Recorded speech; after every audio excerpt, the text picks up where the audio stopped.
नमस्कार, मी अरविंद आठले. इथून पुढे काही महत्त्वाच्या विषयावर आपण संवाद साधणार आहोत. तर योगशास्त्र म्हणजे काय, तर स्वतःवर ताबा मिळवून देणारं आणि आध्यात्मिक, मानसिक आणि शारीरिक सुसंवाद निर्माण करणारं असं शास्त्र म्हणजे योग. मागे आपण हिंदूंच्या अंत्येष्टी संस्काराबद्दल बोललो होतो. आता यावेळी आपण थोडासा कुंडलिनी योगाबद्दल बोलणार आहोत. कुंडलिनी ही शरीरातली तरी असली आणि जी शक्ती अशी आहे की जी जागृत होऊन तुमचं पूर्ण उत्थापन करते, मानसिकदृष्ट्या आणि आध्यात्मिकदृष्ट्या. पिंड आणि ब्रह्मांड यांचं ऐक्य साधणारी अशी ही शक्ती आहे. आणि फार प्राचीन कालापासून कुंडलिनी हा अत्यंत जिव्हाळ्याचा असा योगशास्त्राचा विषय आहे. याच्यामध्ये अनेक प्रकारचे भाग येतात. मी सध्या जे काही बोलणार आहे ते नागपूरचे प्रसिद्ध विद्वान कैलासवासी बळीराम बुवा यरकुंटवार यांच्या आधारे बोलणार आहे. हा विषय समजावून घ्यायला त्यांनी प्रचंड असा अभ्यास केलेला होता. प्रचंड मोठमोठे विद्वान त्यांच्याकडे या विषयासाठी परामर्श करण्यासाठी येत असत. तर कुंडलिनीचं नक्की काय आहे कुंडलिनी? तर ते काय म्हणतात की कुंडलिनीचं पद्धतशीर उद्बोधन जर झालं असलं अथवा तिची वेडी वाकडी जरी जागृती झाली असली तरी प्रथम अनेक लोकांना विकृतीला तोंड द्यावं लागतं. हे आपल्या पूर्वजांनी स्पष्टपणे सांगून ठेवलेलं आहे.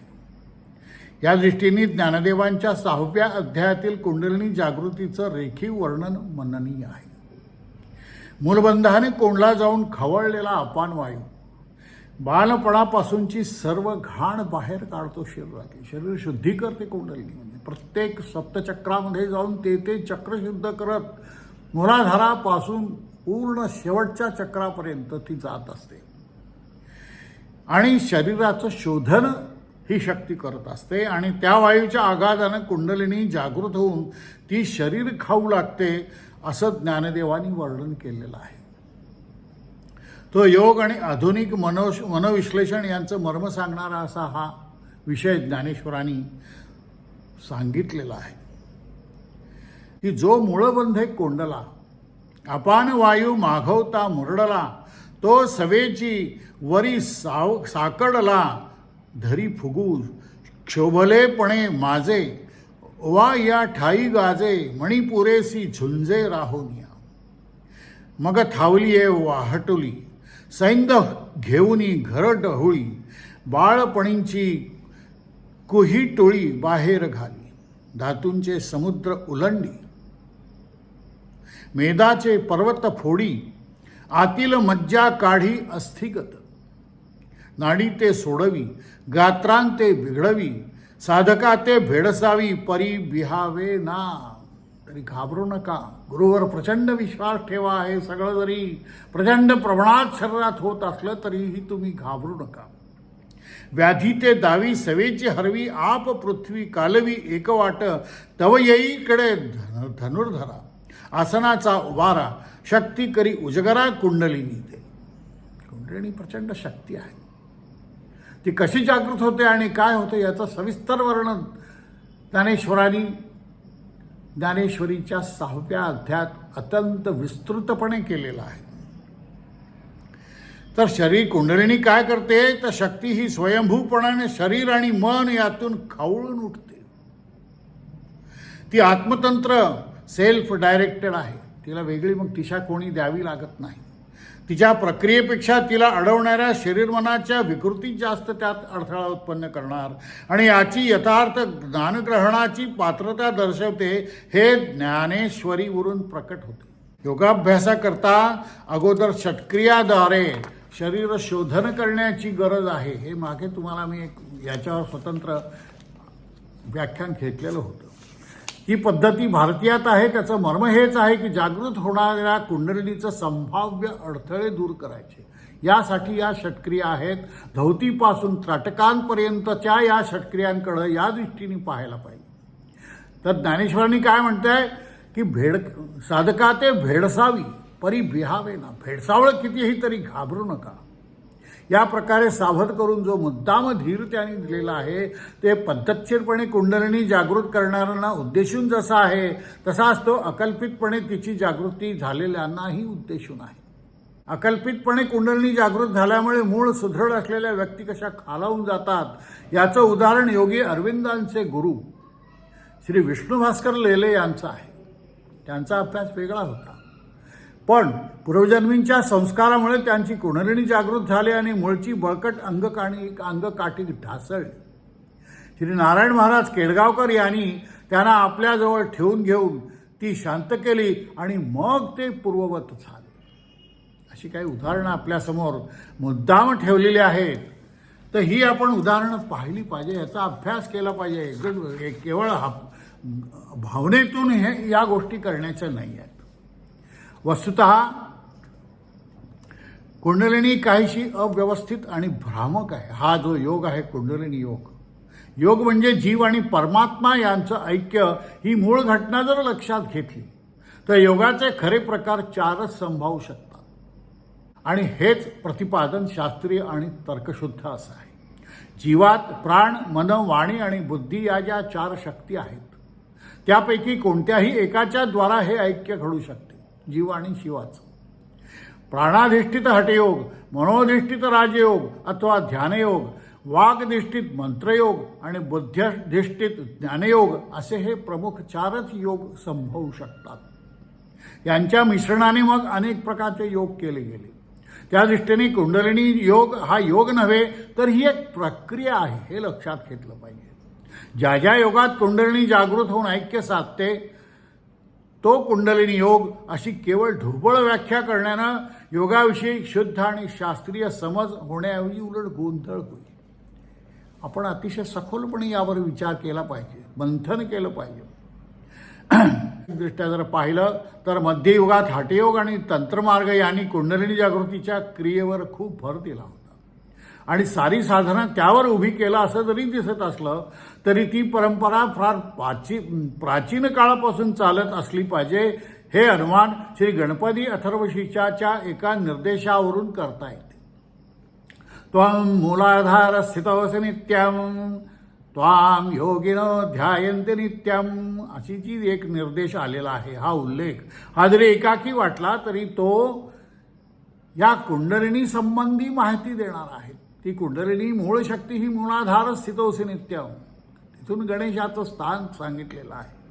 त्यामुळे तैत्तिरीय आरण्यक, अथर्वसंहिता आणि प्राचीन उपनिषद यात अप्रत्यक्षपणे जरी असला तरी कुंडलिनीचा उल्लेख असल्यामुळे तंत्रशास्त्रावरील ग्रंथावरील संस्कृत टीकाकारांनी दाखवलेला आहे. युगविषयक उपनिषदे प्राचीन म्हटली तरी कुंडलिनी योगाबद्दल सर्व सविस्तर या उपनिषदांमध्ये आलेलं आहे. नाथसंप्रदायाचे वाङ्मय आणि तंत्रवाङ्मय यातला पुष्कळचा भाग या उपनिषदामधून आलेला स्पष्टपणे दिसतो. या सर्व वाङ्मयात नाड्यांच्या संख्या, त्यांची नावं, त्यांची स्थानं इत्यादीबद्दल विरोधाभास पुष्कळ आहेत आणि ती गुंतागुंत सोडवणं आज तरी अशक्य आहे. पुढे मागे कदाचित काळानुसार एखादा ज्ञानेश्वरांसारखा योगीराज जर प्रकट झाला तर तो पुन्हा ही सर्व व्यवस्था लावून हा विरोधाभास दूर करील असं संभवनीय आहे. मुख्यतः सुषुम्ना या एकात एक स्तर असलेल्या प्राणमार्गात चित्रानाडी, ब्रह्मनाडी यांची वर्णने या वस्तुस्थितीला धरून आहेत. ज्यावेळी प्राणशक्ती असते त्यावेळी मात्र प्राणमय कोश आणि त्यामुळेच अन्नमय कोश यांची सारी स्पंदनं स्तब्ध झालेली असतात. म्हणून तिला शून्य, स्मशान इत्यादी दुसऱ्या संज्ञा दिलेल्या आहेत. मरणसमयी प्राणशक्ती सुषुम्नेत शिरते. तीच घटना अभ्यासबलाने घडवली तर कुंडलिनी जागृत करण्याकरता तिचा उपयोग होतो. हठयोगातील आसन, बंध, मुद्रा आणि प्राणायाम यांनी प्राणशक्ती अशीच स्तंभित केली जाते. नाना प्रकारच्या ध्यानात मनाच्या धावा बद्ध होऊन ते स्तब्ध झाल्यामुळं प्राण स्तब्ध होऊन सुषुम्नेत स्थिर होतो. मंत्रयोगात मानसजपाच्या मार्गाने मन स्तब्ध होऊन ते प्राणास स्तब्ध करते आणि सुषुम्नेत स्थिर करीते. निश्चयात्मिका असलेल्या बुद्धीच्या साहाय्याने तत्वनिर्णय झाला की तो मनवाणी आणि प्राण या साऱ्यांनाच स्तब्ध करतो. श्री समर्थांनी दासबोधात म्हटलंय की निश्चये वैसे वस्तूकडे तरी ज्ञान मार्गे ही सामर्थ्य चढे. मूळ मुद्दा हा आहे की प्राणस्तंभन होऊन शरीरातील सारी प्राणशक्ती सुषुम्ना मार्गात जो शरीराच्या ॲक्सिस सारखा आहे ज्यावेळी स्थिर होऊन वाहते त्यावेळी कुंडलिनी जागृतीची आणि तिचे आतून होणारे वहन झाल्यास ती कुंडलिनी योगाची प्रक्रिया होते. सर्वत्र पसरलेले प्राणी ओसरून एकच भूगर्भातल्या धारेत स्थिर व्हावे आणि वाहावे असे या प्रकृतीत होते. अन्नमय कोश शून्य होतो. आत शक्तिसंचय आणि शक्तिवहन होते आणि ज्ञानदेवा इतकी हुबेहूब रेखाटणी यावेळी क्वचितच कोणी केली असेल. सुषुम्ना मार्ग हा ॲक्सिस सारखा आहे. त्याचं थोडं आता स्पष्टीकरण पाहू. हा मार्ग मूलाधारापासून आज्ञाचक्रापर्यंत आहे. नदी पसरत्या तोंडानं सागरास मिसळते त्याप्रमाणे आज्ञाचक्रापाशी सुषुम्ना सहस्राराच्या चक्रात मिसळून जाते.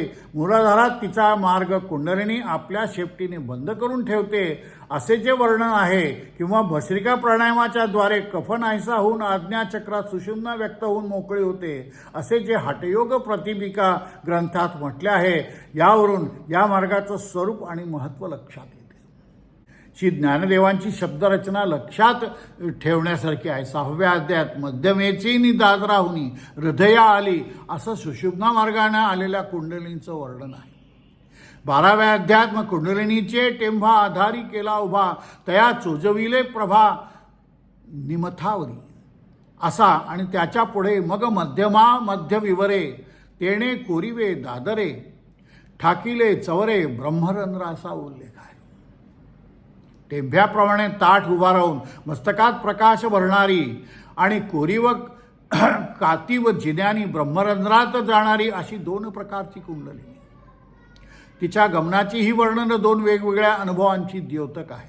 पश्चिम बाजूने गेल्यास एक अग्निस्तंभ पाठीकडून वर चढल्याचा अनुभव आणि पूर्व बाजूने गेल्यास नागिणीप्रमाणे नागबोडी वळणे घेत कोरीव कातीव जिन्याने वर चढल्याचा अनुभव म्हणजे षटचक्र आणि 3 ग्रंथी यांचा भेद केल्याचा अनुभव वेगवेगळे असल्याचं दिसून येतं. नाथसंप्रदायात ही 2 वर्णने येतात. ह्यामध्ये गोरक्ष सिद्धांतही आहे आणि मत्स्येंद्रांच्या योगविषयातील वर्णन हे या म्हणण्याची साक्ष देतील. श्री मत्स्येंद्रांनी षटचक्रांना कौलानी असं जे म्हटलं आहे त्यावरून असं स्पष्ट होतं की तंत्रात जी षटचक्रे आहेत त्यापेक्षा हठयोगात जी जास्त सांगितलेली आहेत. याचं कारण कळण्यास अवघड नाही. हठयोग प्राणशक्तीवर आधारित असल्यामुळे तिच्या गुंताळ्याचे आणि वहनाचे अधिक बारकावे यात असावेत हे अधिक योग्य आहे. त्रिकूट, श्रीहाट, गोल्हाट इत्यादींची नावं संत वाङ्मयात इथूनच शिरलेली आहेत. तंत्रमार्गाची गोष्ट वेगळी आहे. मंत्र आणि उपासना आणि देवी प्रसाद यात मुख्य असल्यामुळे प्राणशक्तीच्या गुंताळ्यास इथे प्रयोजन नाही. सुषुम्ना मार्गाची दोन्ही टोकं गुह्य आणि तालू सुषुम्ना तालू मार्गेण ब्रह्मरंध्रपर्यंत वहती सिद्ध सिद्धांत पद्धती आणि तिचं पूर्व पश्चिम भाग लक्षात घेतल्यास कुंडलिनी योगाचं पूर्ण स्वरूप आकलन होण्यास मदत होईल. ज्ञानदेवांनी याचे 2 घटक सांगितलेले आहेत. मध्यमा विकासुनी कुंडलिनी जागवुनी सुषुम्नेचा विकास करणं आणि कुंडलिनी सचेतन करणं या 2 उद्दिष्टाकरता सर्व प्रक्रिया रचल्या गेलेल्या आहेत. सुषुम्ना फाकल्याशिवाय इडा आणि पिंगला या मार्गांच्या द्वारा अन्नमय शरीरात पसरून कार्य करणारी प्राणशक्ती ओसरून तीत खळखळत नाही. त्याचप्रमाणे मध्यमेच्या कोरीव कातीव जिन्याने सहस्रारात जाणारी कुंडलिनी ओसंडल्याशिवाय लय प्रक्रिया सुरू होत नाही.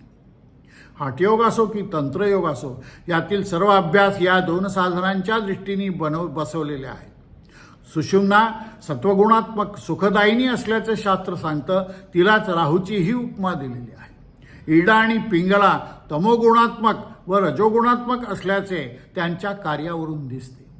त्याच्या मानाने सुषुम्ना सत्वगुणात्मक वर्णिलेली आहे. याचं कारण स्पष्ट आहे की सत्वगुणाच्याच ठिकाणी लघु आणि प्रकाशक धर्म असल्यामुळं फाकण्याची क्रिया यानीच होते आणि या क्रियेमुळेच सुखानुभव येतो. सुखाचं अंतरंग. बाहेरची धाव थांबून व एकमुख होऊन आतल्यात फाकणे यात आहे. तिलाच राहूही याकरताच म्हटलं आहे.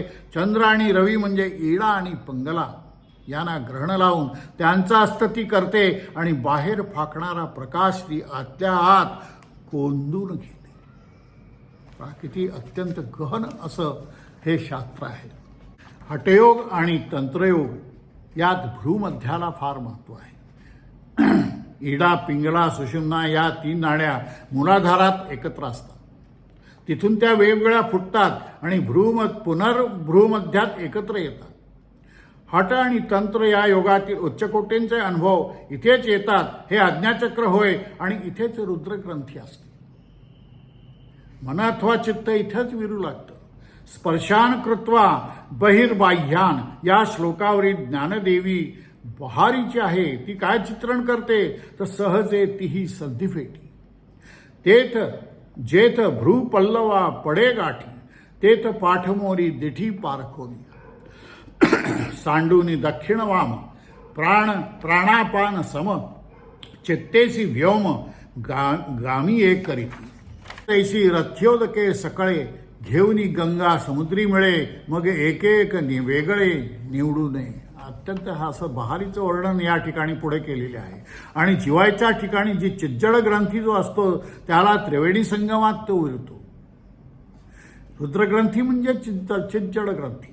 या ग्रंथीच्या भेदाचं सर्वाधिक महत्त्व आहे. विद्रूप ब्रह्म आणि अचेतन प्रकृती यांच्या अध्यासाचं हे स्थळ आहे. हा अध्यास नाहीसा होणं अत्यंत प्रयासाचं काम आहे. तेव्हा औपनिवेशिक वर्णन याला निरक्षण आहेत. रुद्र ही संज्ञा अन्वर्थक आहे. ब्रह्मा, विष्णू, महेश यांची नावं या ग्रंथींना जी देण्यात आलेली आहेत त्यातलं तत्व एवढंच आहे की अर्धनारी, नटेश्वर, गौरीहर इत्यादी जोडनावं असलेल्या या देवतेचं स्वरूप निर्गुण, सगुण, निराकार, साकार, तम आणि शुद्ध तत्व यांच्या संधीचे आहे. म्हणून तिच्याबद्दल आधुनिक दृष्टिकोनाला गोंधळासारखं होतं. 5व्या अध्यायात काय म्हटलंय पहा. आकळलेनी योगे मध्यमार्गे अग्निस्थानवनी निगे ब्रह्मरंध्रा.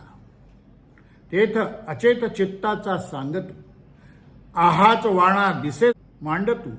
जेथ प्राण गगना आतू संचरे जे जळा ते विरवतू. भ्रूतला माझी संचरतू जैसा घंटानाद लयस्तू घंटेशीच होय. या 6व्या अध्यायामध्ये कुंडलिनीच्या रेखीव आणि हुबेहूब वर्णनात आणखीन एक गोष्ट सांगता येईल की इडा, पिंगला एकवटतात, गाठी सुटतात. षटचक्रांचं 6ही पदर उलगडतात आणि चंद्र सूर्य परस्परात लुप्त होतात. बुद्धीची फुलिका विरे परिमळू घ्राणी उरे तोही शक्ती सवे संचरे मध्यमे माझी. अशी जी घटना घडते आहे असं ज्ञानदेव म्हणतात. सुषुम्ना मार्गाने कुंडलिनी भ्रूलतांमध्ये आली की बुद्धीचं स्फुरण आणि नाकातील गंध संवेदना ओढून घेते आणि त्यांचा प्रवेश सुषुम्नेत होतो. याचा अर्थ असा आहे की बुद्धीचं स्फुरण आणि नाकातला गंध हो वायू हे सुषुम्नेत लीन होणारे अन्य घटक दिसतात. मंत्रशास्त्रातील एक सत्य या गोष्टींच्या जोडीस असं दिलं की नाकाच्या रचनेचं इंगित आणखीन स्पष्ट होतं. सप्तस्वरापैकी गांधार हा शब्द ओंकाराच्या अर्धमात्रेचा आहे. जसं मार्कंडीय पुराणात असं म्हटलेलं आहे. त्याचं स्थान नाक हे आहे. अजाविकौतु गांधारम असं नारद शिक्षेत सांगितलेलं आहे. शेळी, बकरा या वर्गाचे प्राणी नाकातून ध्वनी काढतात. हे सर्वपरिचित आहे. बिंदुरूप घेणारी अनुनासिक येथूनच निघतात आणि या विषयांचा इथे विस्तार करता आपण करू नये. सध्या आपण या ठिकाणी थांबतोय. ओंकाररूप श्री गजाननाचा विग्रह हठ आणि तंत्र यातील अनुभवांचं प्रत्यक्ष घनीभवन आहे. शिरोभागातील मद, त्याच्या सुगंधाने भुणभुणणारे सहस्रावधी भृंग, हस्तीचे शिर आणि सोंड या रूपाचा श्री गणेश विग्रह हे सर्व या योगाचं नवनीत आहे. मूळ मुद्दा असा आहे की शक्तीच्या वहनाची 2 टोकं मूलाधार असलेली गुह्येंद्रिय आणि आज्ञाचक्राचं प्रयाग असलेलं भ्रूमध्य ही आहेत. त्यामुळे शरीरक्रिया असो की योगक्रिया असो या दोन्हीही सारखीच कार्यक्षम आणि परावलंबी असतात. हे ध्यानात ठेवणं आवश्यक आहे. त्या कुंडलिनीचे यासंबंधी थोडा विचार आपण या ठिकाणी केलेला आहे. अतिशय महत्त्वाचं असं हे आहे, आणि अयोग्य व्यक्तीच्या हाती हा योग जाऊ नये. ज्याची शारीरिक क्षमता आहे, ताणून जे बरोबर पुढे नेऊ शकतो, ज्याच्या अंगी ती शक्ती आहे, ज्याच्यामध्ये चिकाटी आहे, ज्याच्यामध्ये सर्व काही नियम पाळण्याची ताकद आहे, आणि ज्याचं शरीर शुद्ध आहे आणि ज्या शुद्ध षटक्रिया करून ते शुद्ध झालेलं आहे, अशाच लोकांनी या योगाचा अवलंब करावा. परंतु दुर्दैवाने आज ही समाजात स्थिती दिसत नाही. इतकं शास्त्रसाध्य व्यवस्थित सांगत असून सुद्धा